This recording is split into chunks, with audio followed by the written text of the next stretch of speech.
The road into Blackthorn Border Town was buried beneath dust and heat. By midday, the summer sun hung high above the mountains, turning every stone and rooftop into something sharp and unforgiving. Merchants shouted from wooden stalls. Horses stamped impatiently against the ground. Children darted between wagons carrying baskets of fruit and cloth. To most travelers, the town looked alive. To Elara it felt wrong.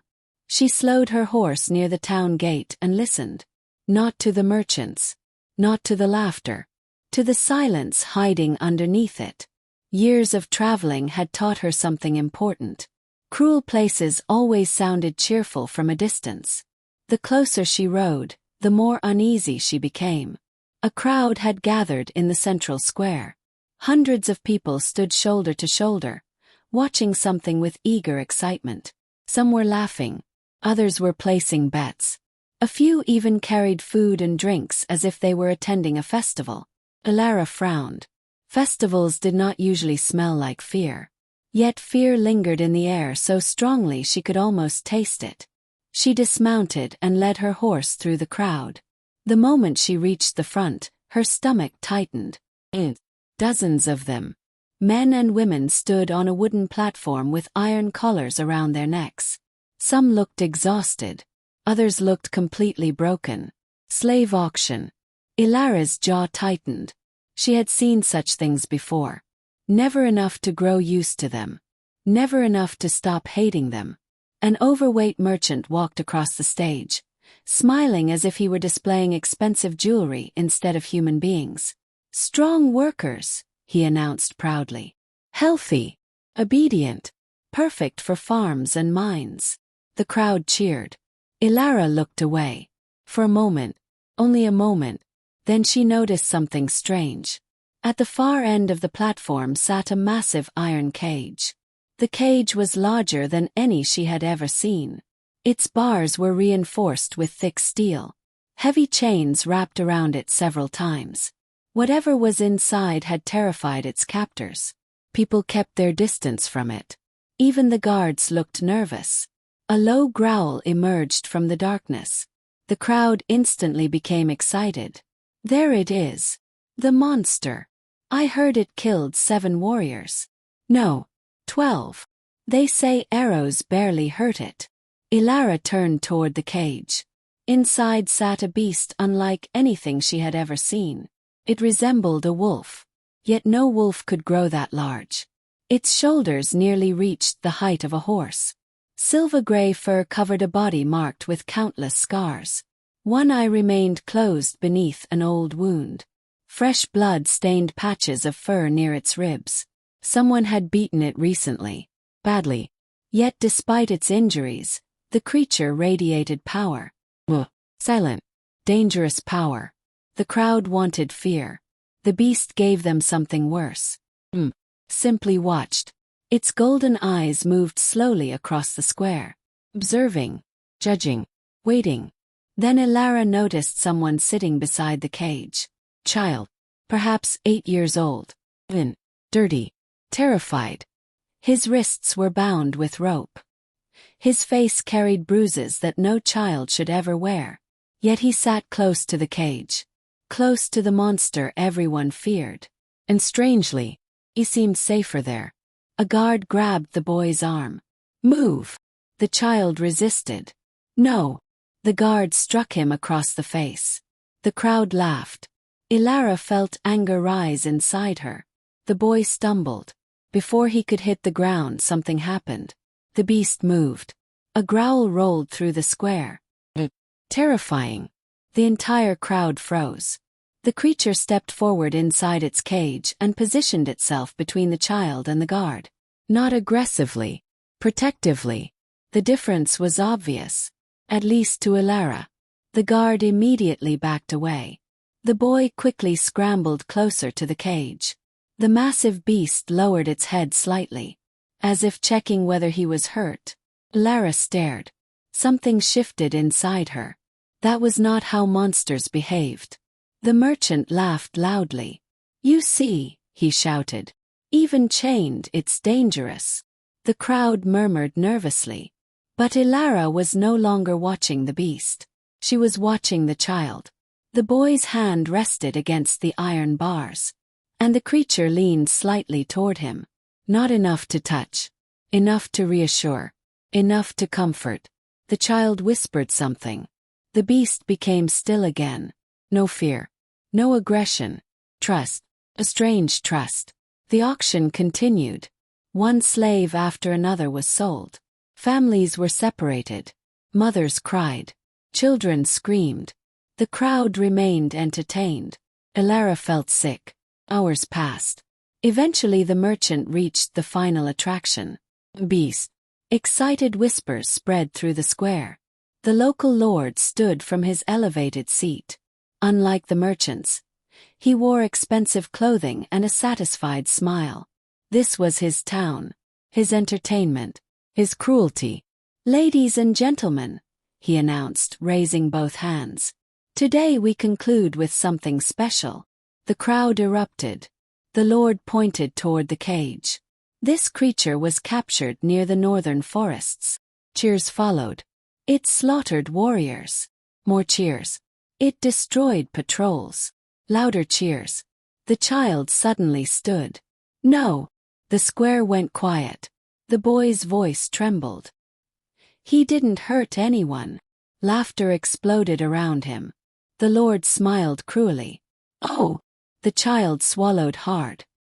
He protected us. The laughter became even louder. The boy's face turned red with humiliation.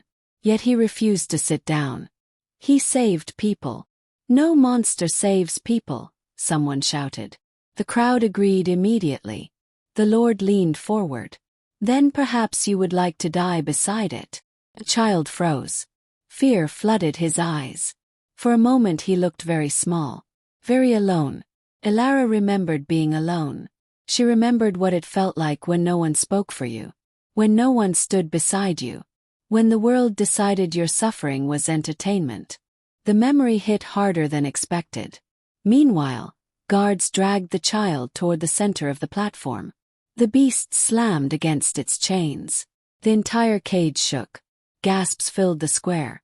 Several guards stepped backward. The creature's golden eyes never left the boy. Not for a second.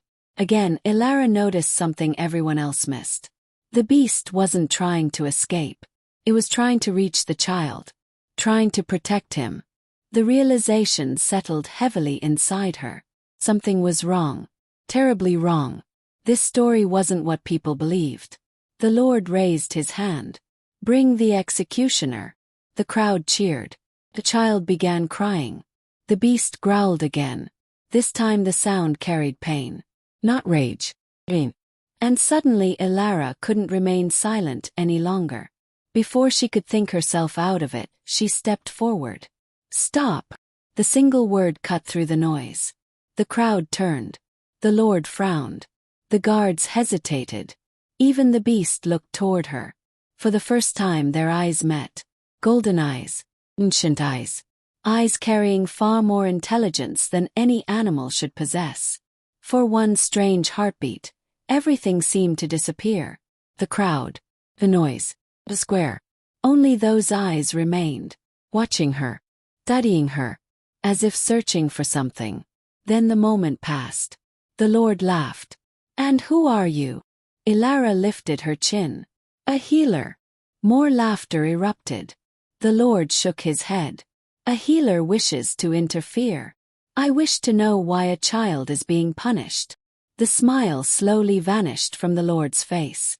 Because he defended a monster. Elara looked directly at the beast. Then at the frightened boy.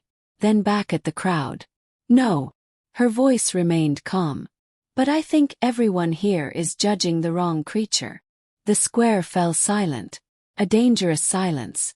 The kind that comes before everything changes. And somewhere behind the iron bars, the wounded beast continued watching her. Not with anger. Not with suspicion. But with something far more unsettling. Oh. Silence settled over the marketplace like a storm cloud. For a long moment nobody moved. The Lord stared at Elara. The crowd stared at Elara. Even the guards seemed uncertain. No one was accustomed to being challenged here. especially not by a traveling healer covered in road dust. The Lord leaned back in his chair and slowly smiled. It was not a pleasant smile.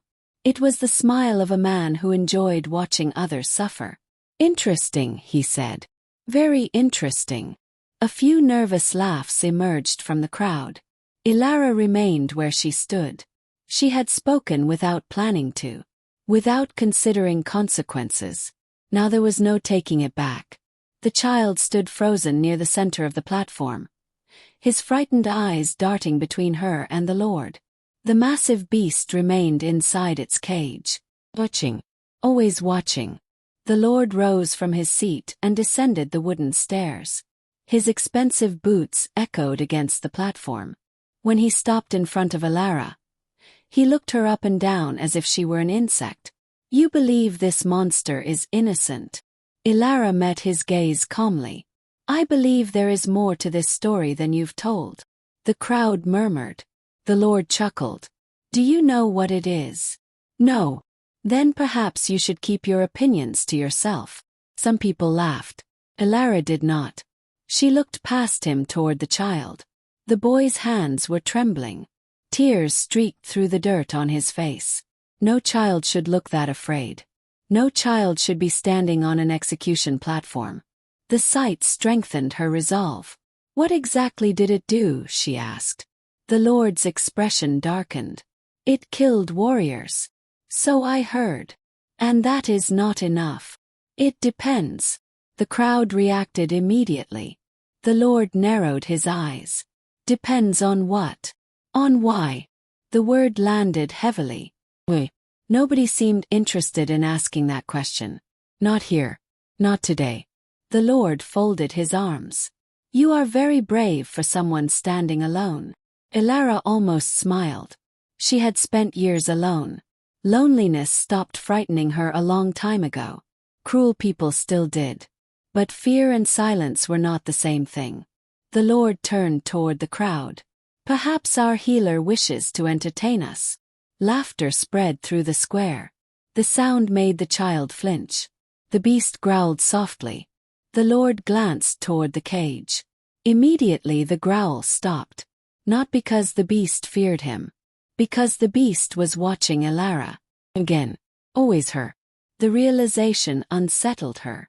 There was intelligence in those eyes. Far too much intelligence. The Lord suddenly spread his arms dramatically. "Very well." The crowd quieted. "If our healer believes the monster deserves mercy, let her prove it." A murmur spread through the square. Elara felt tension tighten around her. The Lord's smile widened. "I will offer a choice." The word choice sounded dangerous coming from him. Very dangerous. He slowly walked toward the cage. The beast watched every movement. Guards followed nervously. The Lord stopped beside the iron bars and tapped them lightly. "You believe this creature isn't a monster?" Elara said nothing. "You believe this child speaks the truth?" Still nothing. The Lord nodded. "Then take responsibility for them." The entire square became silent. Even the wind seemed to stop. Elara blinked. "What?" The Lord smiled. "If you're so convinced, prove it." He pointed toward the beast. "Take ownership." A shocked murmur swept through the crowd. The Lord continued. "Free the creature." Several people gasped. "Release it from my custody." The child looked confused. The guards looked terrified. The Lord's smile never faded. Then came the trap. "If it harms anyone." His eyes locked onto hers. "You die." The crowd erupted. Some laughed. Others cheered. Several people looked horrified. The Lord raised his voice over the noise. "If the beast attacks a citizen, you die. If it kills someone, you die. If it escapes and causes destruction, you die." His smile widened further. "Every crime it commits becomes your responsibility." The crowd loved it. They could sense the cruelty, the impossible nature of the bargain. Nobody expected her to accept. That was the point. The Lord wanted to humiliate her. To prove compassion was foolish. To teach everyone a lesson. Elara looked toward the cage. The beast stared back. Golden eyes. Unmoving. Patient. The child suddenly shook his head violently. No. His voice cracked. No, don't do it. Elara looked at him. Tears filled his eyes. He isn't worth your life. The words hurt. Not because they were true. Because a child believed his own life wasn't worth saving. The boy lowered his head. People always get hurt helping me. For a second, Elara couldn't speak. She recognized that feeling. Oh well. The belief that your existence only brought trouble. The belief that nobody should care. The belief that kindness always came with a price. The crowd waited. The Lord waited. Everyone expected her refusal. Elara took a slow breath. Years ago, when she was younger, she might have walked away. She might have convinced herself it wasn't her problem. She might have told herself survival mattered more. But she had seen what happened when good people looked away. She had spent years watching it happen. Entire lives destroyed because everyone waited for someone else to act. Not today. Not again. She stepped onto the platform. The crowd quieted. The child stared. The Lord's smile slowly faded. Something in her expression worried him. You should think carefully, he said. I have. You don't even know what it is. No. And yet you're willing to risk your life. Elara looked directly at him. I'm willing to risk my life so a frightened child isn't murdered to entertain a crowd. The words struck like a blade. Several people lowered their eyes. Others shifted uncomfortably. The Lord's face hardened. For the first time, his confidence cracked. The beast watched silently. Something seemed to change behind those golden eyes. Something ancient. Something unexpected. Respect. The Lord gestured angrily toward a table. Bring the contract. A guard hurried forward carrying a parchment scroll. The document was placed before her. The terms were simple. Brutal. Absolute. By signing, she accepted responsibility for the beast. If anything happened, her life belonged to the law. The crowd leaned forward. Waiting. Watching. Elara picked up the quill. The child whispered desperately. Please don't.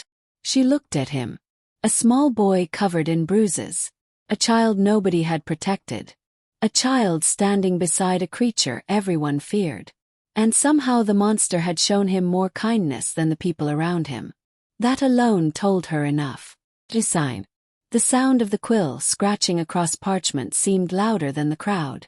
When she finished, silence returned. Nobody cheered. Nobody laughed. Most couldn't believe she had done it. The Lord snatched the contract. His jaw tightened. This wasn't how the story was supposed to go. She was supposed to retreat. Not commit. Not choose. Certainly not in front of everyone. Very well, he said coldly. He turned toward the guards. Release them. For a moment nobody moved. The order shocked even them. Now.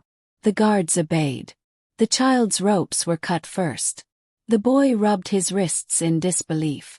Freedom. Simple. Yet he looked as though he had forgotten what it felt like. Then the guards approached the cage. One by one, the chains wrapped around it were unlocked. Iron crashed against wood. Clang. Another chain fell. Clang. Another. The sound echoed across the square.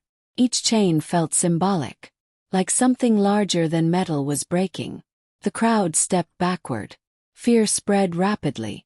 The final lock clicked open. The cage door creaked. Nobody breathed. The beast could attack. It could slaughter everyone. Could prove the Lord right. The door swung fully open. The massive creature slowly emerged. Gasps erupted throughout the marketplace. People stumbled backward. Some screamed. Guards reached for weapons. The beast ignored all of them. Its enormous paws touched the ground. Its scarred body towered over everyone nearby. Power radiated from every movement. Then it did something nobody expected. It walked directly past the crowd, past the guards, past the Lord, and stopped beside the child. The boy immediately buried his face against its shoulder. The beast lowered its head slightly. Protective. Gentle. The marketplace became completely silent, because somehow, the monster was acting more human than anyone else there. The Lord's face darkened with fury. His spectacle had failed. His lesson had failed. His cruelty had failed. And standing at the center of that failure was a healer who refused to look away. Elara gently placed a hand on the child's shoulder. "We should leave." The boy nodded. The beast looked at her. For one strange heartbeat, the noise of the marketplace vanished again. Those golden eyes met hers. And deep inside them something stirred. Something old. Something wounded. Something that seemed almost impossible.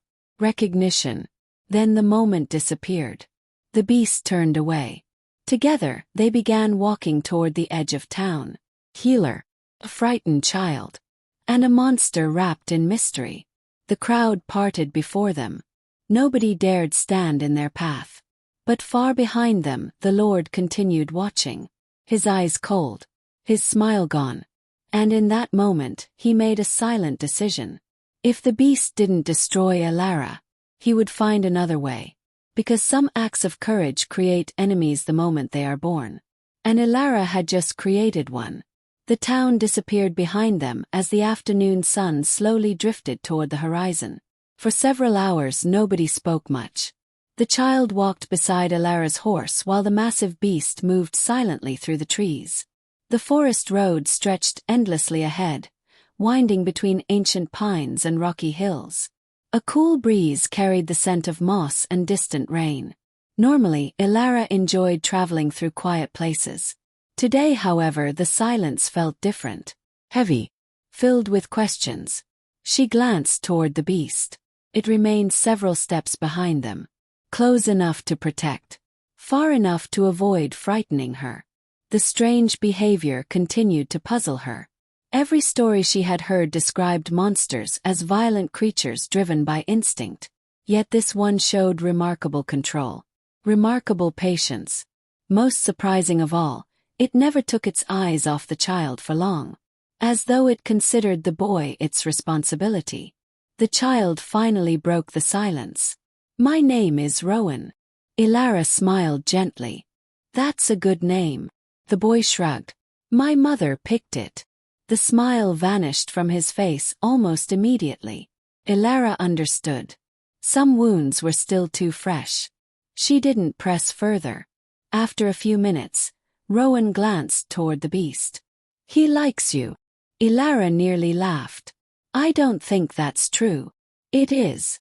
The boy sounded completely certain. "He doesn't trust anyone." Her eyes moved toward the enormous creature. Golden eyes instantly met hers. The beast looked away first. Strangely, that made her even more uneasy. "What makes you think he trusts me?" Rowan hesitated. Then he lowered his voice. "Because you're still alive." The answer was so simple that Elara didn't know what to say. The boy continued walking. "He could have escaped 100 times." "What do you mean?" "They beat him all the time." Rowan looked down at the road. "They were scared of him." His small hands tightened into fists. "So they hurt him before he could hurt them." Anger stirred inside Elara. She had already seen enough scars to believe it. The beast's body carried the marks of years of suffering. Not battle. Punishment. The difference mattered. "How did you meet him?" she asked softly. Rowan looked toward the creature. A small smile appeared. "The traitors captured me months ago." His voice became quieter. "I was in a cage." The smile vanished. "They kept moving us from town to town." Elara listened carefully. The boy rarely spoke about himself. Every word mattered. One night, something attacked the camp. His eyes lifted toward the beast. Everyone started screaming. The massive creature remained silent as Rowan continued. "I thought I was going to die." His voice trembled slightly. "But instead," he swallowed. "It broke my cage." Elara stared. "What?" Rowan nodded. "He broke my cage." The boy smiled sadly. "He could have left." The smile disappeared again. "But he came back for the children." For a moment nobody spoke. Even the wind seemed quieter. Elara slowly looked toward the beast. The creature kept walking. As if the story didn't concern him. As if saving children was something unremarkable. Her heart tightened unexpectedly. The image refused to leave her mind. A wounded monster choosing to save prisoners. A creature feared by everyone showing mercy where humans showed none. Nothing about it made sense. Yet, everything Rowan said felt true. As evening approached, dark clouds gathered overhead. Thunder rumbled somewhere beyond the mountains. The forest gradually grew darker. Shadows stretched between the trees. Birdsong disappeared. The world became still. Too still. The beast noticed it first. Its ears twitched. Pace slowed. Then it stopped completely. Rowan immediately froze. Fear flashed across his face. What is it? Elara followed their gaze. Nothing. Only trees. Only shadows. Only silence. Then the beast growled. Whoa. Dangerous. Not like before. This growl carried warning. A chill ran down her spine. Something was wrong. Very wrong. A branch snapped somewhere in the forest. Then another. Then another. Suddenly figures emerged from the darkness. Armed men. At least 10 of them. They stepped onto the road carrying swords, bows, and axes. Their faces were hidden beneath dark hoods. Rowan moved closer to Elara instantly. The beast stepped forward, placing itself between them and the strangers. One of the men laughed. There it is.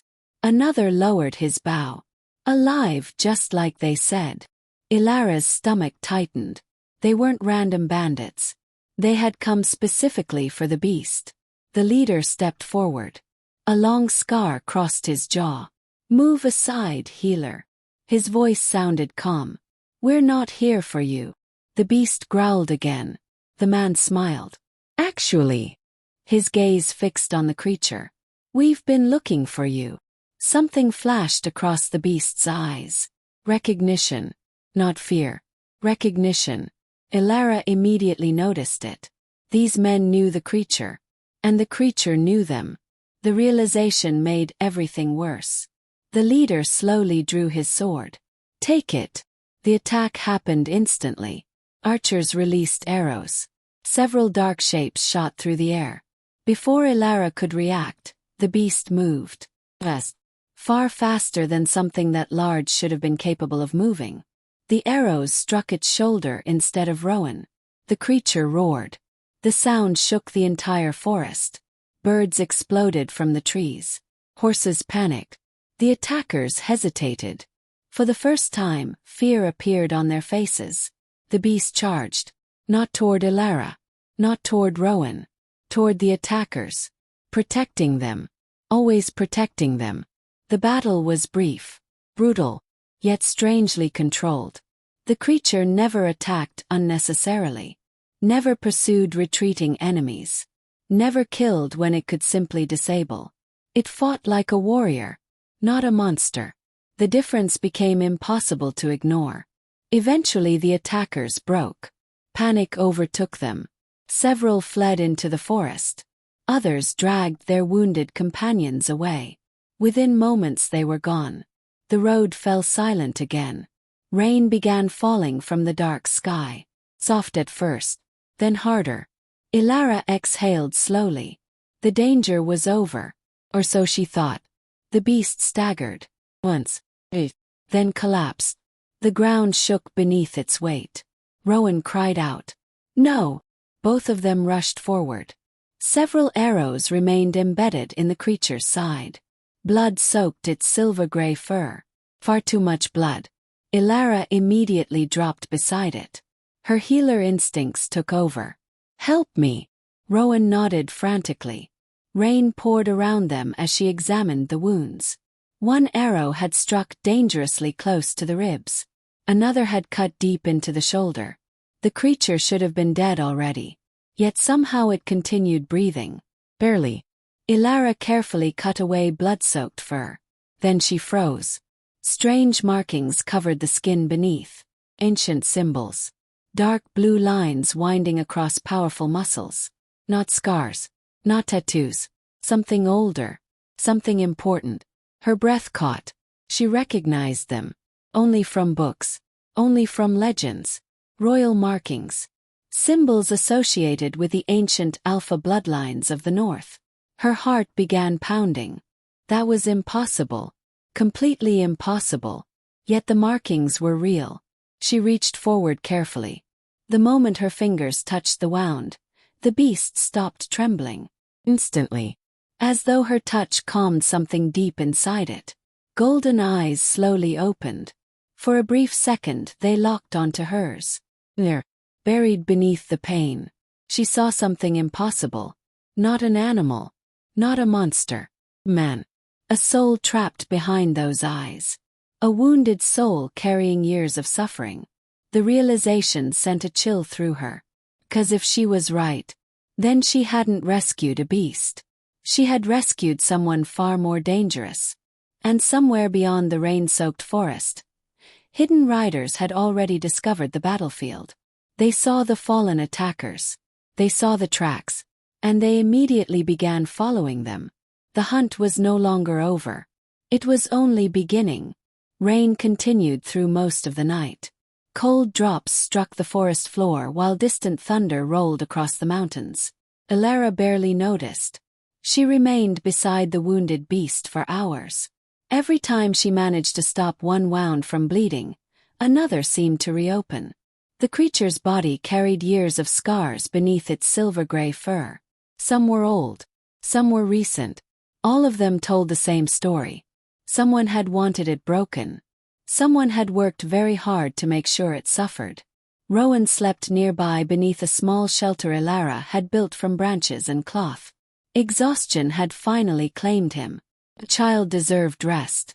The beast did not seem so fortunate. Several times during the night it trembled violently. Several times strange sounds escaped its throat. Not growls. Not animal noises. Almost words. As if something inside it was struggling to emerge. Elara sat beside the fire and watched. The flames reflected in those golden eyes whenever they opened. Each time she looked into them, the same feeling returned. This wasn't a monster. The certainty settled deeper with every passing hour. Just before dawn, the creature suddenly became still. Too still. Fear shot through her immediately. She leaned forward. Its breathing had weakened. Dangerously. No, she whispered. Her hand pressed against its neck. The heartbeat remained. Weak. But present. Relief flooded her chest. Then something unexpected happened. The markings beneath its fur began glowing. Very faintly. Blue light shimmered across its skin. Elara froze. The symbols she had discovered earlier were impossible enough. Now they were glowing. The forest itself seemed to hold its breath. A gust of wind rushed through the trees. The fire flickered wildly. And for one impossible moment, the beast's body began to change. Its massive frame twisted. Muscles shifted. Bones cracked. The sound echoed through the clearing. Elara stumbled backward. Shock rooted her to the ground. The transformation lasted only seconds. Then it stopped. The creature collapsed again.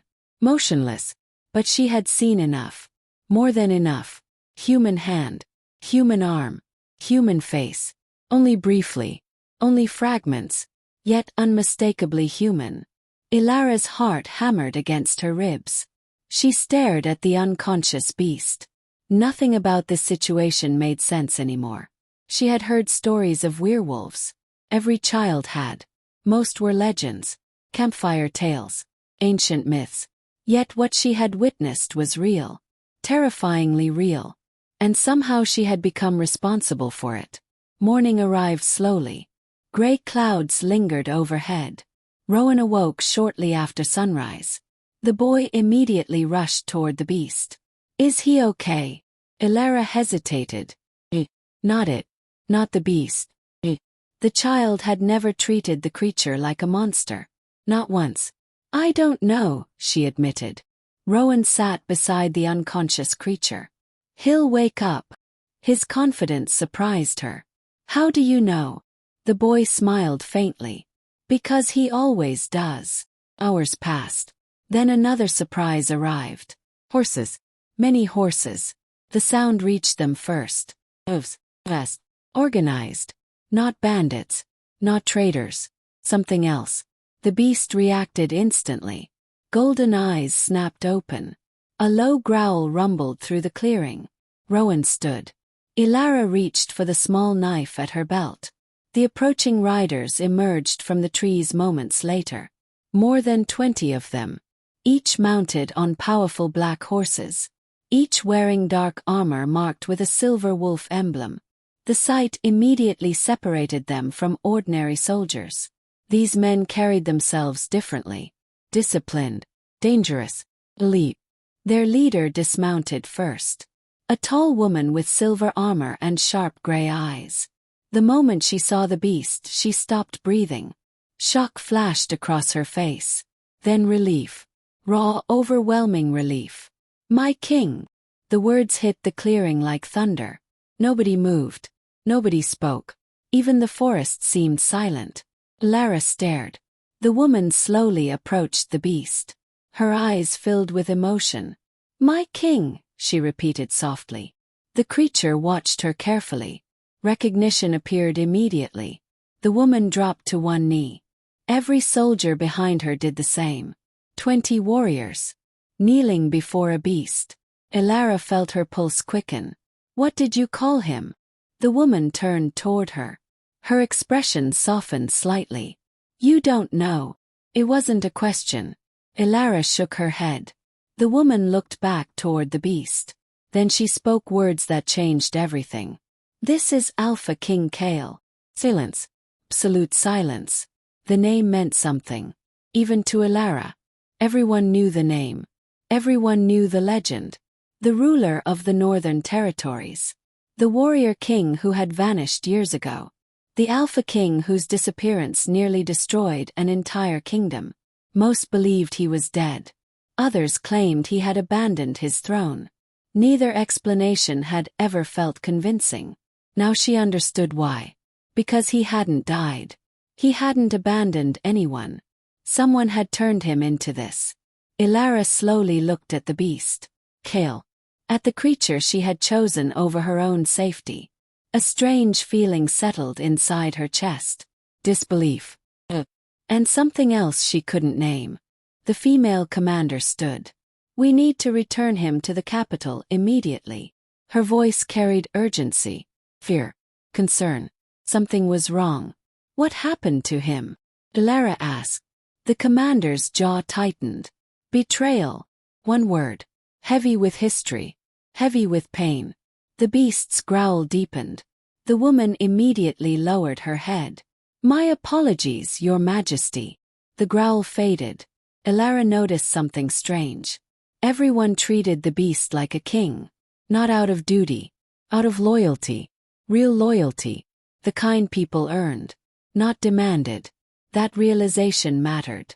Bad rulers inspired fear. Good rulers inspired devotion. These soldiers would die for him. She could see it clearly. The commander introduced herself as Lyra. Throughout the day, the royal escort prepared for the journey north. A special carriage arrived. Not a cage. Carriage.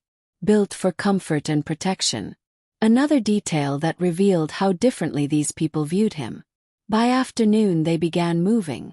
The road gradually widened. Forests gave way to valleys. Villages appeared. Everywhere they traveled, people noticed the royal escort. Many stared. Some whispered. Few cried. Rumors spread faster than horses.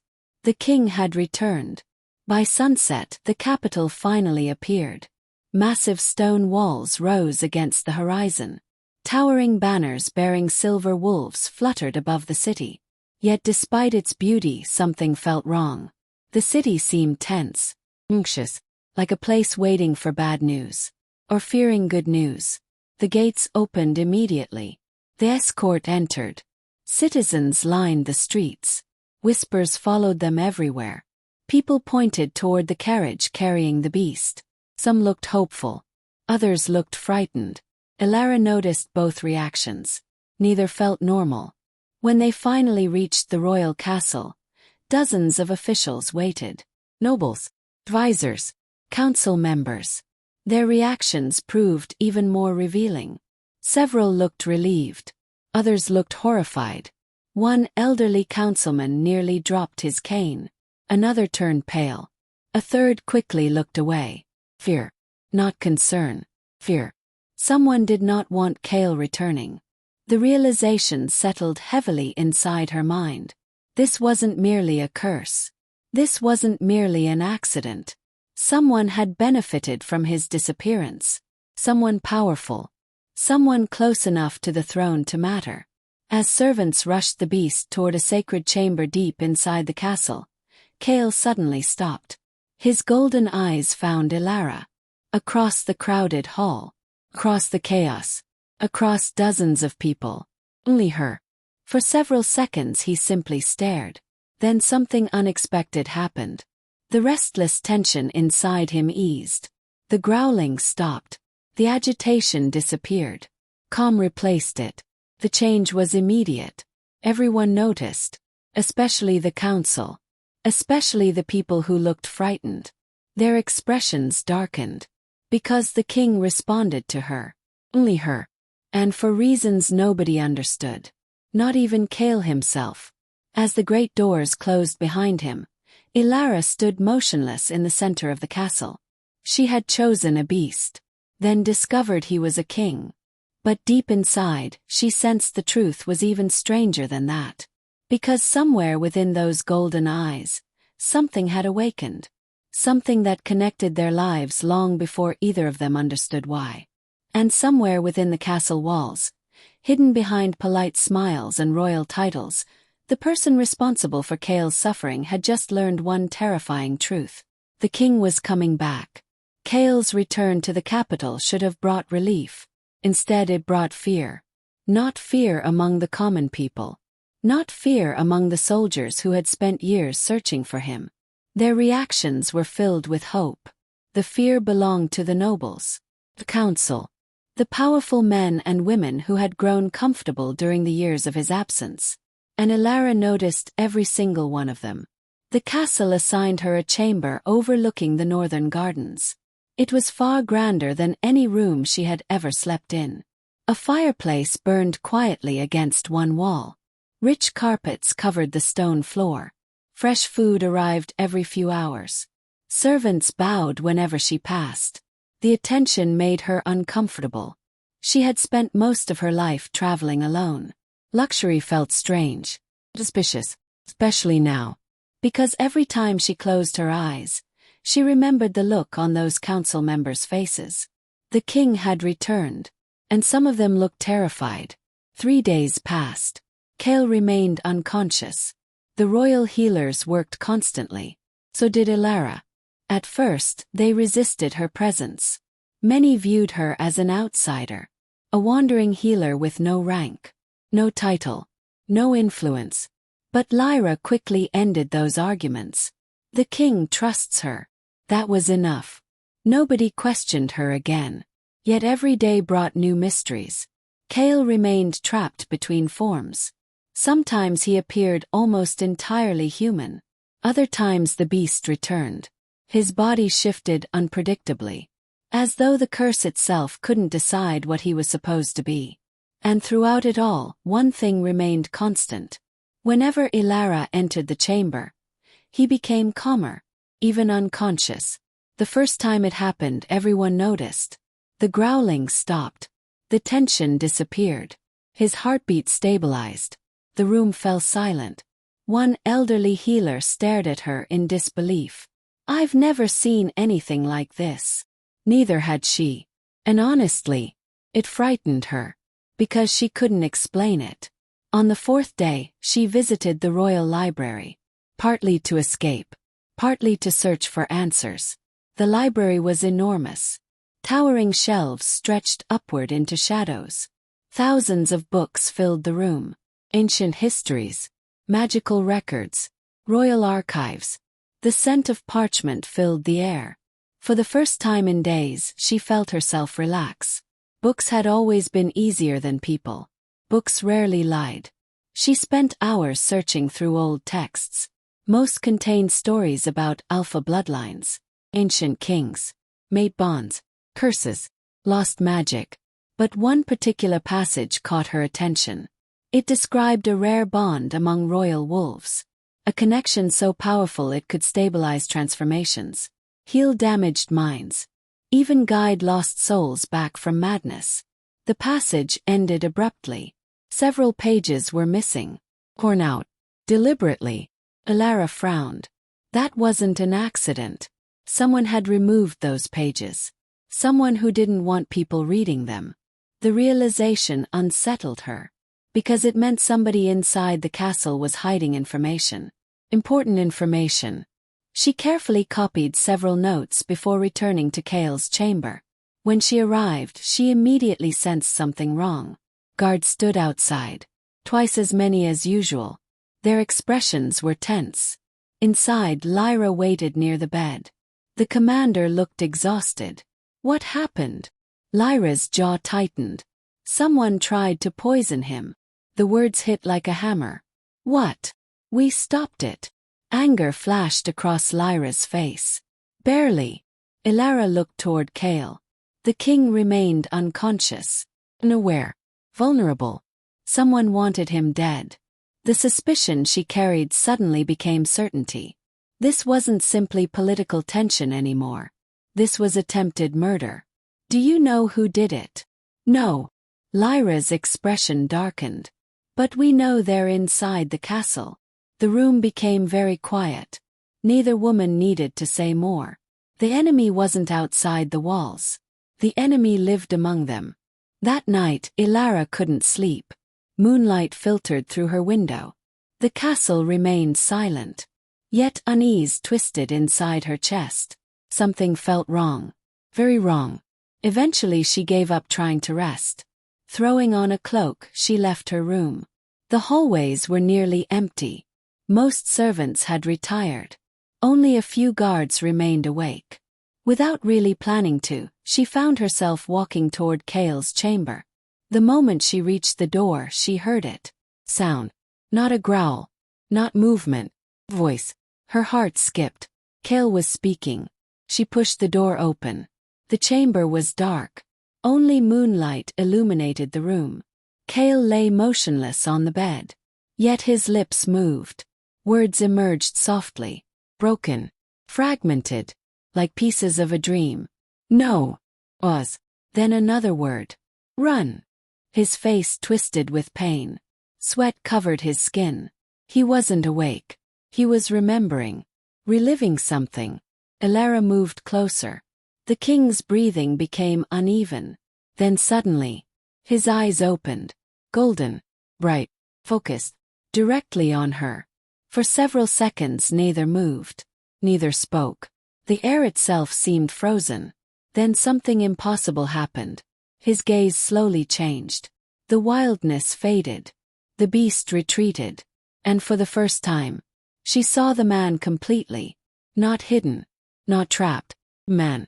Ancient pain lived inside those eyes. Years of suffering. Years of betrayal. Years of loneliness. Smile. The moment he looked at her, those emotions softened. His lips parted. As though he wanted to say something. Name. A warning. Anything. But before the words emerged, agony suddenly twisted across his face. The markings on his skin erupted with blue light. The room shook. Glass shattered. Wind exploded outward. Elara stumbled backward. Kael roared. Not with anger, but pain. Pure unbearable pain. The sound echoed through the castle. Guards rushed toward the chamber. Footsteps thundered through the halls. But before anyone arrived, Kael's gaze found her again. And through all the suffering, through all the chaos, he whispered a single word. Mine. The word barely reached her ears. Broken. Yet it struck her harder than any scream. Then darkness claimed him again. The light vanished. The room became still. And when the guards finally burst through the door, they found Elara standing frozen beside the bed. Unable to move. unable to breathe. Because deep inside, she already knew that word wasn't spoken by accident. And somewhere else in the castle, a shadowed figure listened to reports of the king awakening. The figure slowly crushed a wine glass in one hand. Blood dripped onto the floor. A cold smile appeared. Because if Kael was beginning to remember, then the truth was becoming dangerous. And dangerous truths had a habit of getting people killed. The next morning, the castle woke beneath a sky covered in silver clouds. Yet for Elara, sleep had never truly come. The single word Kael had spoken echoed through her mind again and again. Not spoken with possession, not spoken with arrogance, had sounded like recognition, like someone finding something they had lost long ago. And that frightened her more than she wanted to admit. She stood beside the window of her chamber, watching servants move through the courtyard below. The castle appeared normal, orderly, peaceful. But beneath that calm surface, danger moved unseen. Someone had cursed a king. Someone had tried to poison him.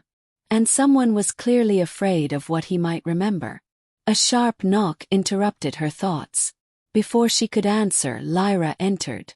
The commander looked more tense than usual. "We found something." Elara immediately turned. "What?"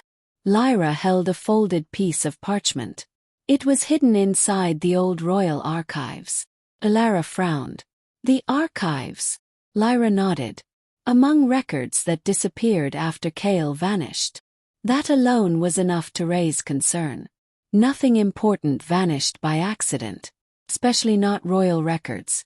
Together they walked through the castle toward a private council chamber. Inside waited several trusted officers. Maps covered the table. Documents lay scattered everywhere. The atmosphere felt heavy, urgent.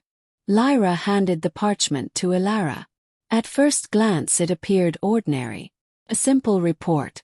But as she read, her pulse began to quicken. The document described a meeting held 7 years earlier. Secret meeting.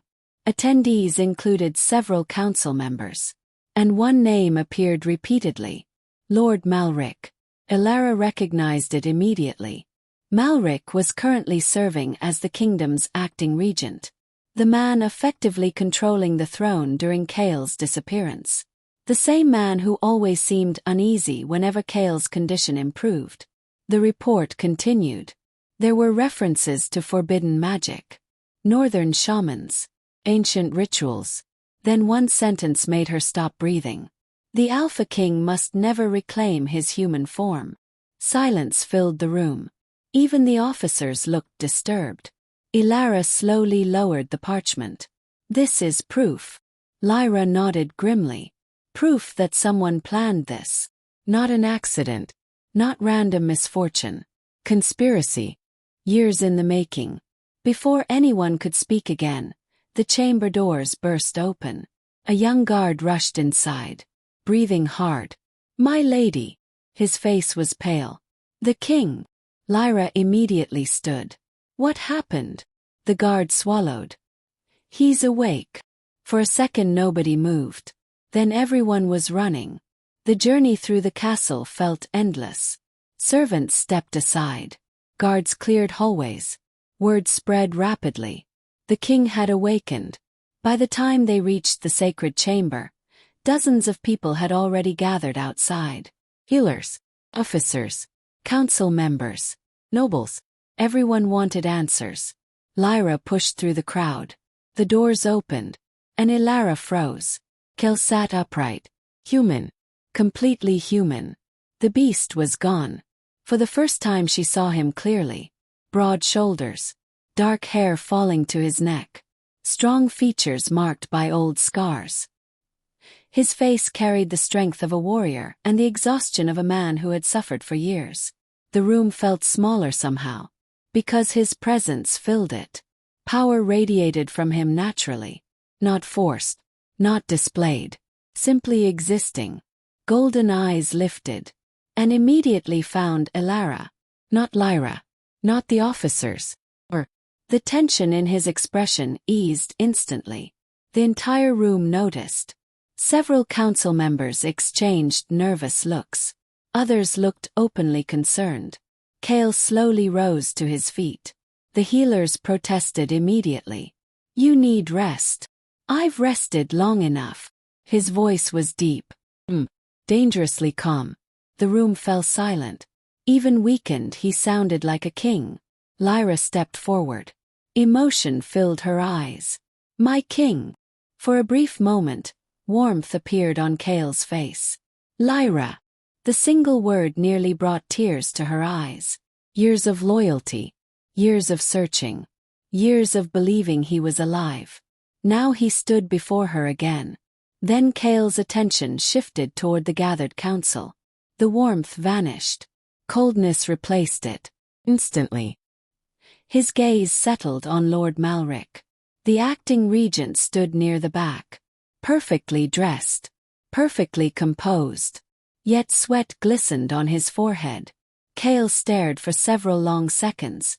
Neither spoke. The silence became painful. Finally Malric forced a smile. "Your Majesty." Kael continued watching him, like a wolf studying prey. Then he spoke. "Interesting." The word alone made several nobles uncomfortable. Malric laughed weakly. "We are all grateful for your recovery." Kael's expression never changed. "Are we?" The room became completely silent. Malric's smile faltered. Only slightly. But Elara noticed. So did Lyra. The king remembered something. Maybe not everything, but enough. Enough to make certain people nervous. Enough to make enemies afraid. The council meeting that followed quickly descended into chaos. Some members demanded patience. Others insisted Kael should rest before reclaiming authority. Several openly suggested continuing Malric's regency. Every argument sounded reasonable, until one noticed who benefited from them. Malric. Always Malric. Kael listened quietly, watching, observing, allowing them to reveal themselves. Then finally he stood. The room instantly fell silent. "You've had 7 years." No one interrupted. No one dared. "You governed my kingdom." His voice remained calm. "You spent my treasury." Pause. "You commanded my armies." Another pause. "You controlled my people." Several council members looked away. Then Kael delivered the final blow. And somehow, his eyes locked onto Malric. The king responsible for all of it vanished without explanation. Nobody breathed. The accusation hung heavily in the air. Malric forced another smile. "Surely you aren't suggesting." "I am suggesting nothing." Kael interrupted. The king stepped forward. Every movement carried authority. "I am asking questions." The room suddenly felt colder. And anyone afraid of questions should be very concerned. Several faces turned pale. The meeting ended shortly afterward. Nobody wanted to continue. Not under that pressure. Not beneath Kael's gaze. As nobles departed, Elara remained near the doorway, watching, thinking. Something still bothered her. The conspiracy explained many things, but not everything. One question remained unanswered. Why had Kael reacted so strongly to her? Why did he calm whenever she was near? Why had he spoken that strange word? As if sensing her thoughts, Kael approached. The room gradually emptied until they stood alone. For a moment neither spoke. The silence felt strangely comfortable. Unexpectedly so. Kael studied her carefully. Not like a king evaluating a subject. Like a man trying to solve a mystery. "You saved Rowan." His voice softened slightly. Elara nodded. "I did. You signed your life away for him. It seemed necessary." The corner of his mouth lifted. Almost a smile. Almost. Most people would have felt proud. Instead, Elara felt nervous. Because those golden eyes were impossible to ignore. Then Kael said something unexpected. "I remember you." She blinked. "What?" His gaze remained steady. "I remember your voice." Confusion filled her face. "That's impossible." "It should be." His expression darkened. But every time I heard it was every time you touched me. His jaw tightened. I remembered who I was. A chill ran through her. The mate bond passage from the library suddenly returned to her thoughts. Stabilize transformations. Guide lost souls home. Her heartbeat quickened. Kael seemed equally disturbed by the realization. Because deep inside, he already suspected the truth. Before either could speak further, a scream echoed through the castle. Loud. Terrified. The sound came from outside. Both turned instantly. Guards shouted. Alarm bells began ringing. Then another scream followed. This one even worse. Something had happened. Something terrible. Kael's eyes narrowed. The king was back. And trouble had already found him. But neither of them realized the truth. The enemy had finally decided to stop hiding. And before the night ended, blood would stain the royal castle once again. The alarm bells echoed across the royal castle. Once. Then again. The deep metallic sound rolled through every corridor, every tower, every courtyard. Panic followed immediately. Servants ran through hallways. Guards shouted orders. Nobles emerged from chambers with frightened expressions. For a brief moment, chaos threatened to consume the entire castle. Kael was already moving before the final bell finished ringing. His instincts took control. Years of leadership. Years of warfare. Years of protecting a kingdom. Even after everything he had endured, those instincts remained intact. Elara hurried after him as he strode through the corridor. What happened? A guard rushed toward them, breathing hard. The Western Wing, Your Majesty. Kael's eyes narrowed. Explain. The guard swallowed. There was an attack. The words hit like a hammer. An attack. Inside the castle. That meant only one thing. The enemy was closer than anyone thought. Much closer. Kael increased his pace. Guards struggled to keep up. By the time they reached the Western Wing, dozens of soldiers had already surrounded the area. Torches illuminated the stone hall. The atmosphere felt wrong. Heavy. Fearful. Elara noticed blood first. Dark stains marked the floor. A trail stretched toward an open chamber. Kael entered without hesitation. Inside, the destruction was obvious. Furniture lay overturned. Curtains had been ripped apart. Broken glass covered the floor. And near the center of the room lay a body. Council member. A knife protruded from his chest. Several guards lowered their heads respectfully. The sight sent a chill through Elara. This wasn't random violence. This was a message. Kael crouched beside the body. His expression revealed nothing. But his eyes studied every detail carefully. Then he noticed something clenched inside the dead man's hand. Piece of parchment. Kael removed it carefully. The message contained only 3 words. He remembers everything. Silence filled the room. Lyra appeared beside him moments later. Her face darkened immediately. They know. Kael nodded slowly. They've always known. The realization settled heavily over everyone present. The conspiracy was unraveling. Someone had killed this council member before he could talk. Before he could reveal secrets. Before he could betray his allies. The enemy was cleaning up loose ends. And they were doing it quickly. Very quickly. Elara looked around the chamber. Something felt strange. Her gaze moved toward the window. It stood slightly open. Cold wind drifted inside. She approached carefully.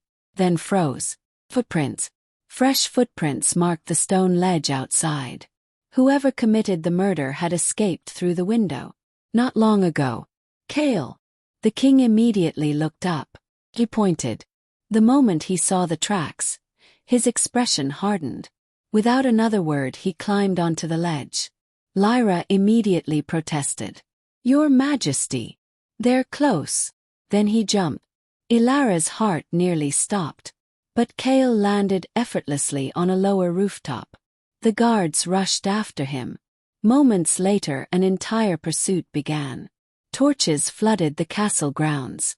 Soldiers spread through gardens and courtyards, searching, hunting, tracking. The killer had vanished. Yet Kael refused to stop. Something deep inside him stirred. Fragments of memory, broken images, shattered pieces of the past.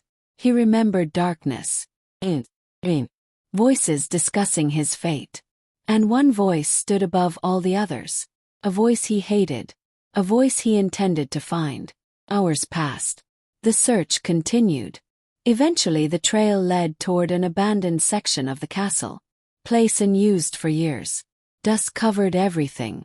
Silence dominated the halls. Even the guards seemed uneasy. Then they found it. A hidden chamber. Concealed behind an ancient stone wall. The discovery shocked everyone. Torches illuminated the darkness.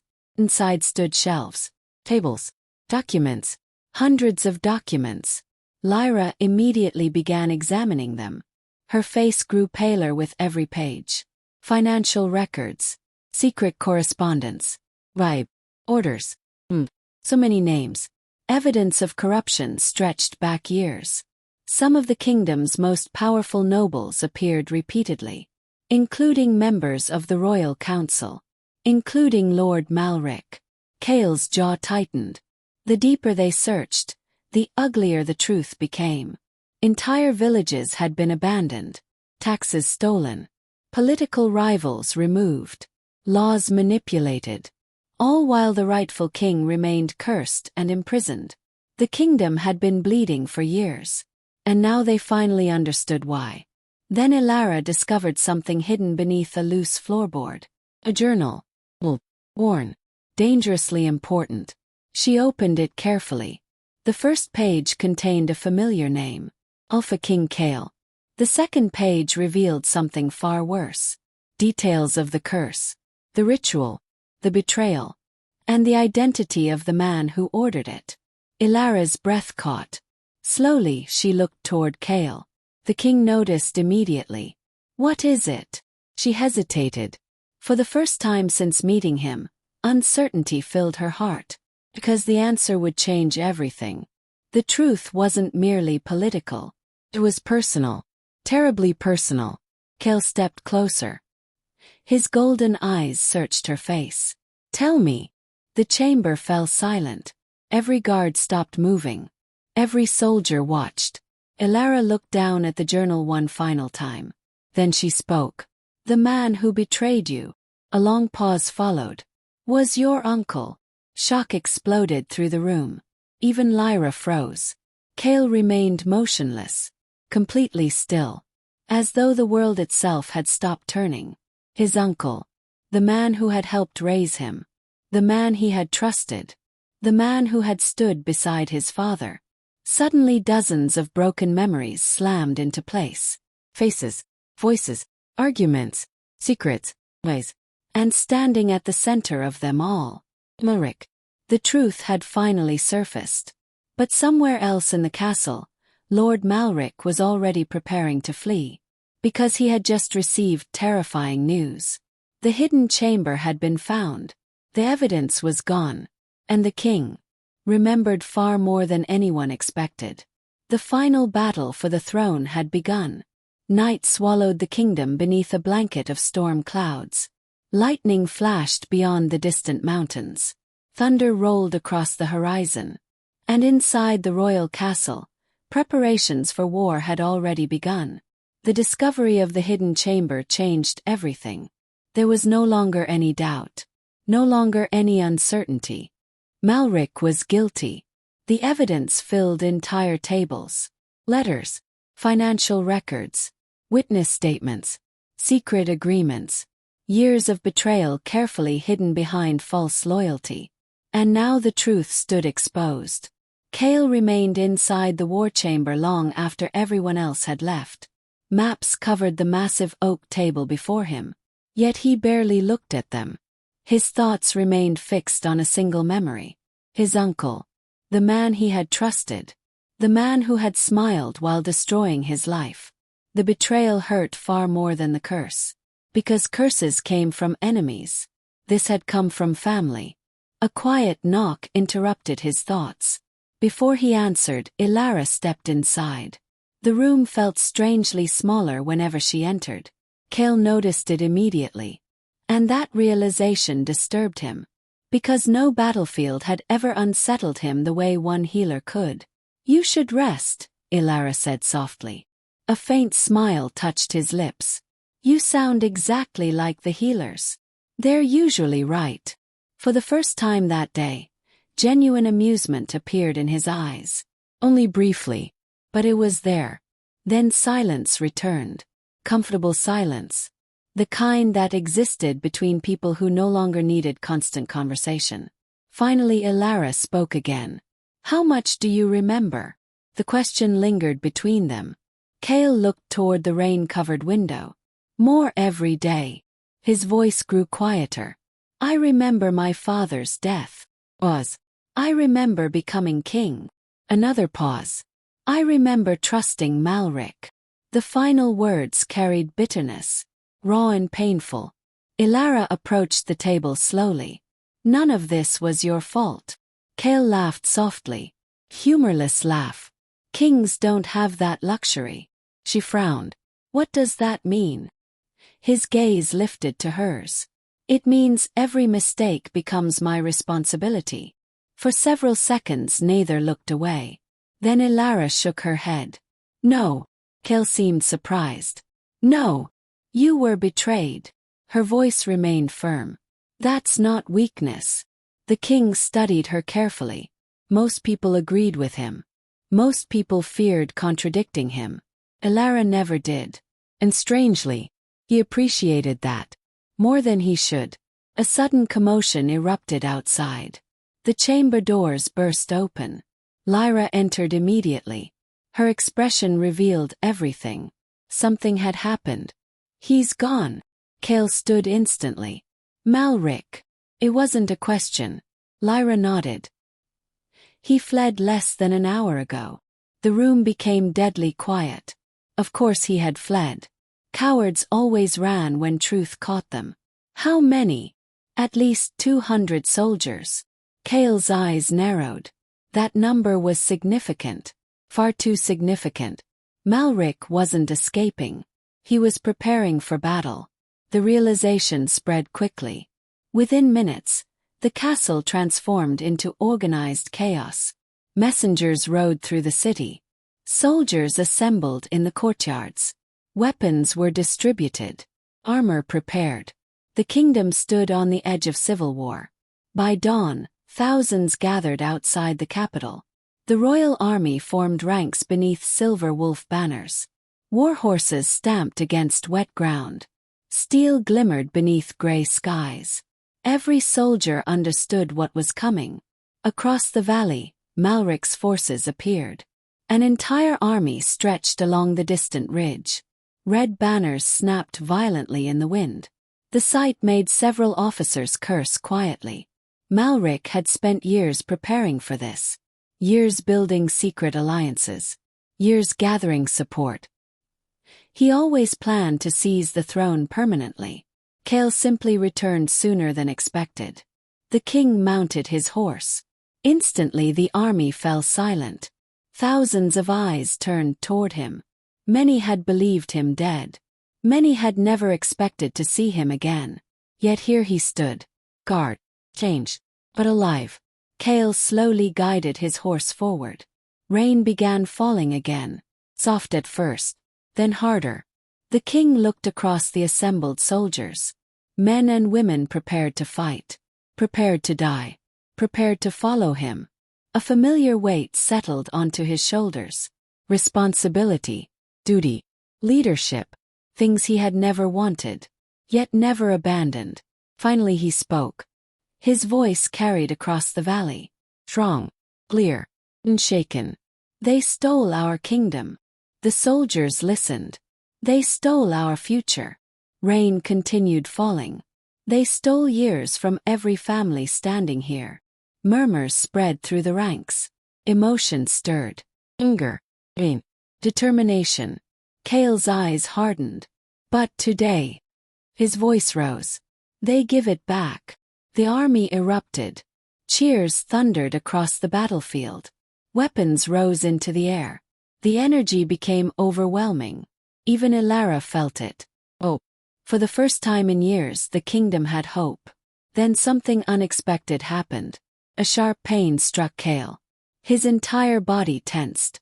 The ancient markings beneath his skin ignited. Blue light flashed briefly. The beast stirred. Not violently. Not uncontrollably. Awakening. Kael gripped the saddle tightly. Elara noticed immediately. Fear touched her expression. The curse wasn't gone. Not completely. And somewhere deep inside, the beast sensed something approaching. Something dangerous. Something connected to the original ritual. Across the battlefield, Malric emerged at the front of his army. Clad in black armor. Cold eyes fixed upon the king. A cruel smile stretched across his face. Then he raised one hand. And standing beside him appeared 3 figures wrapped in dark robes. Ancient symbols glowed beneath their cloaks. Shamans. The same kind of shamans who had helped create the curse. The sight made Kael's blood run cold. Because suddenly he understood. Malric hadn't come merely to fight. He had come to finish what he started. And as thunder exploded across the sky, both armies began moving toward each other. The battle for the kingdom had finally begun. And before sunset, either a king would reclaim his throne, or a traitor would bury the truth forever. The battlefield erupted into chaos. Thunder crashed overhead. Rain poured from dark skies. And thousands of warriors charged toward one another across the valley. Steel collided with steel. War cries echoed through the storm. The ground trembled beneath the weight of men, horses, and destiny itself. At the center of it all rode Kael. His silver armor gleamed beneath flashes of lightning. His sword cut through the rain as he led the charge. For 7 years, his kingdom had suffered.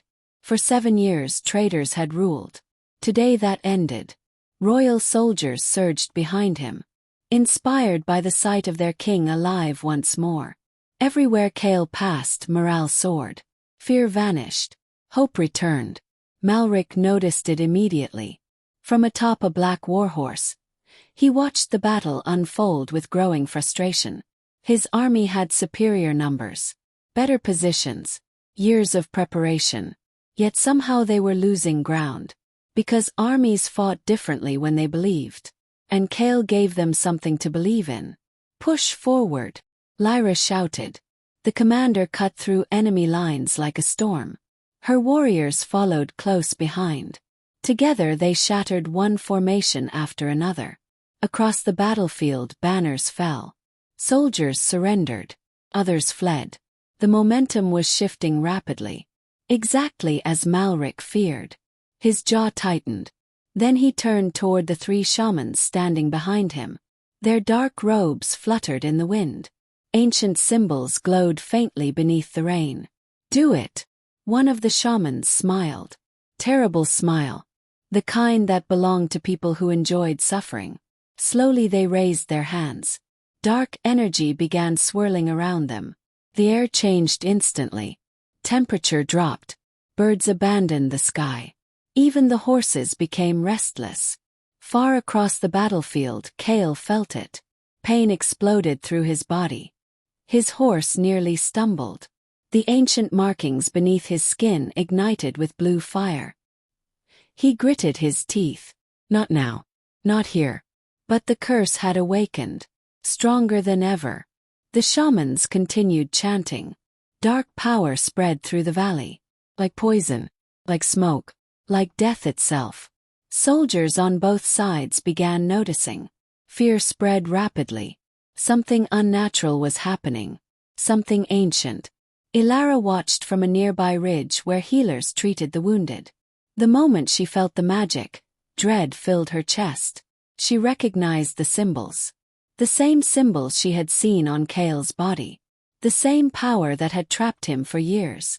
And now they were using it again. Against him. Against everyone. Kael roared. The sound carried across the battlefield. Every soldier stopped. Just for a moment. Because the roar wasn't entirely human. Golden light flashed inside his eyes. His muscles tightened. The beast pushed against its prison, trying to emerge, trying to protect, trying to survive. No, Kael growled. He fought desperately. But the shamans kept chanting. Their voices became louder, stronger, more dangerous. Dark chains of energy suddenly erupted from the earth. They wrapped around Kael's horse, around his legs, around his body. The king crashed to the ground. A collective gasp swept through the battlefield. Royal soldiers immediately rushed toward him. Enemy forces moved to intercept. The fighting intensified. Everyone understood what was happening. The battle no longer mattered. Everything depended on Kael. Everything. Malric smiled. For the first time all day. Finish him. The shamans obeyed. Their magic surged. The curse exploded. Kael screamed. The sound echoed across the valley. Bone cracked. Muscle shifted. Ancient power erupted outward. Blue light blinded everyone nearby. When the light finally faded, the beast stood there. Massive. Terrifying. Magnificent. Silver-gray fur shimmered beneath the rain. Golden eyes blazed like fire. The alpha beast had returned. Shock spread across the battlefield. Many soldiers stepped back instinctively. Others stared in awe. The stories were true. Every single one of them. Malric laughed. Victory seemed certain. Look at him. His voice carried across the battlefield. The monster returns. Several enemy soldiers cheered. Others looked uncertain. Then something unexpected happened. The beast did not attack. Did not rampage. Did not lose control. Instead, Kael slowly turned toward his own army. And lowered his head. A gesture of trust. A gesture of restraint. A gesture that stunned everyone. Because the monster remembered who he was. The king remained inside. The shamans looked horrified. One of them stumbled backward. This isn't possible. It should be consuming him. It should have broken him. But it hadn't. 'Cause something had changed. Something stronger than the curse existed now. Elara realized it first. A bond. The mysterious connection between them. The one described in the library. The one hidden from history. Without hesitation she ran. Cross mud. Cross blood. Across the battlefield itself. Soldiers shouted warnings. Arrows flew overhead. None of it mattered. Kael saw her immediately. The beast's eyes locked onto hers. The chaos seemed to disappear. Only for a moment. But long enough. Long enough for recognition. Long enough for trust. Elara reached him. Ignoring the danger. Ignoring the claws. Ignoring the fear. Then she placed her hand against his face. The instant her skin touched his fur, everything changed. The glowing markings brightened. Not with darkness. With light. Warm light. Pure light. The storm itself seemed to pause. Kael's breathing steadied. The pain faded from his eyes. And suddenly memories flooded back. Every memory. His childhood. His father. His mother. His coronation. His betrayal. His imprisonment. Everything. The final barriers shattered. The king remembered. All of it. The shamans panicked. No! They poured more magic into the curse. But it was too late. The bond had awakened completely. The connection between Kael and Elara burned brighter than any dark ritual. Ancient power surged through the battlefield. Power older than kingdoms. Older than curses. Older than the throne itself. Blue light transformed into silver. The chains binding Kael exploded into dust. A shockwave swept across the valley. Soldiers fell. Horses reared. Even Malric nearly lost his balance. Fear replaced confidence. For the first time that day, true fear. Because he understood what was happening. His curse was failing. His control was ending. His victory was slipping away. Kael slowly lifted his head. The beast's gaze found Malric. Across the battlefield. Across years of betrayal. Cross 7 stolen years. The king stared at the man who had destroyed his life. And Malric finally understood something terrifying. He hadn't broken Kael. He had only delayed him. Lightning split the sky.